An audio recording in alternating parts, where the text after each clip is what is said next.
Hello, everyone, and welcome. Today, we're going to break down exactly how you can deliver a great oral presentation and feel confident while doing it. Whether you're a student or getting ready for a professional talk, these steps are really going to help you. First things first, let's talk about that feeling. Does the idea of speaking in front of a group of people make you nervous? Well, if it does, you are absolutely not alone. But here's the good news. Having a clear, solid plan is the best way to build your confidence and overcome that fear. So here's our plan for today. We're going to cover 5 main areas. We'll start with how to begin your presentation with a bang. Then we'll look at a simple blueprint for your structure. After that, we'll cover some practical tips for your performance, some useful language for smooth transitions, and finally, a checklist to make sure you're all set. All right, let's get into our first section, starting with a bang. The first 30 seconds of your presentation are maybe the most important. This is your chance to really grab your audience's attention and make them excited to hear what you have to say. So how do you actually do that? How do you start with a bang? Well, you've got a lot of great options. You could ask a thought-provoking question, or maybe share a surprising fact or statistic. A short personal story that relates to your topic is also a fantastic way to connect. Or you could use a powerful quote, make a bold statement, or even ask the audience to imagine a scenario. It gets them involved right from the start. Next up is Section 2, your presentation blueprint. The best way to think about this is like a roadmap for your talk. A clear structure not only helps you stay on track, but more importantly, it helps your audience follow your ideas from the beginning to the end without getting confused. And here is that roadmap. It's a really logical flow. You start by greeting your audience and introducing yourself.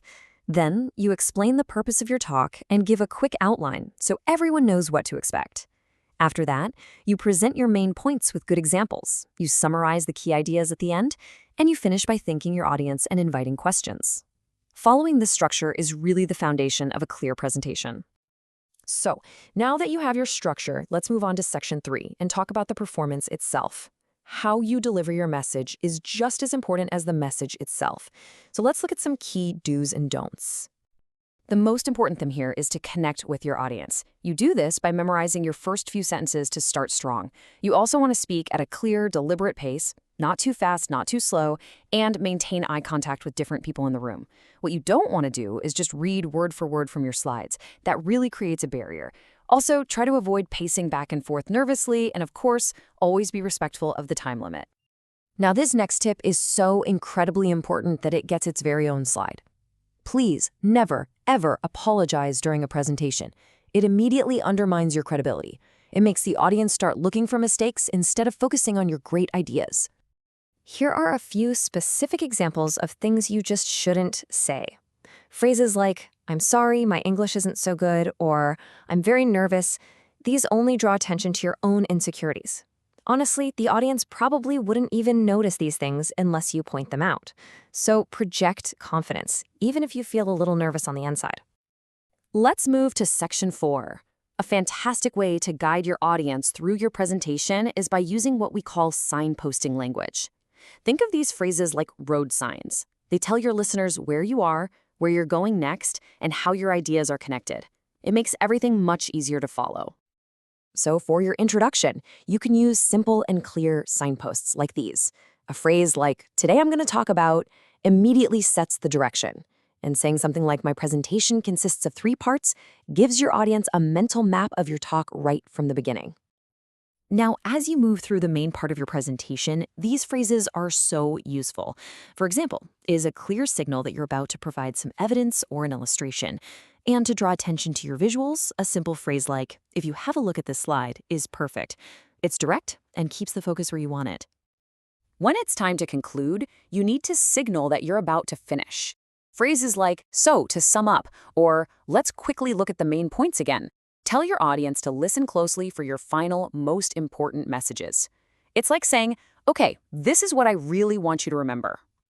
And for the very last step, a polite and professional closing is essential. A simple "thank you for your attention" shows respect for your audience's time. Then you can open the floor for discussion with something like, "If you have any questions, please feel free to ask." And that brings us to our final section. We're going to put everything we've discussed together into a simple checklist. These are the most important ideas to remember as you get ready for your next presentation.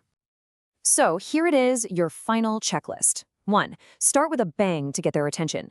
2. Follow that clear blueprint so your audience can easily follow you. 3. Speak clearly and maintain eye contact to connect with them. 4. Use signposting language to guide them. 5. Practice your timing. And 6. The big one, never apologize. If you can master these 6 points, you'll be well on your way.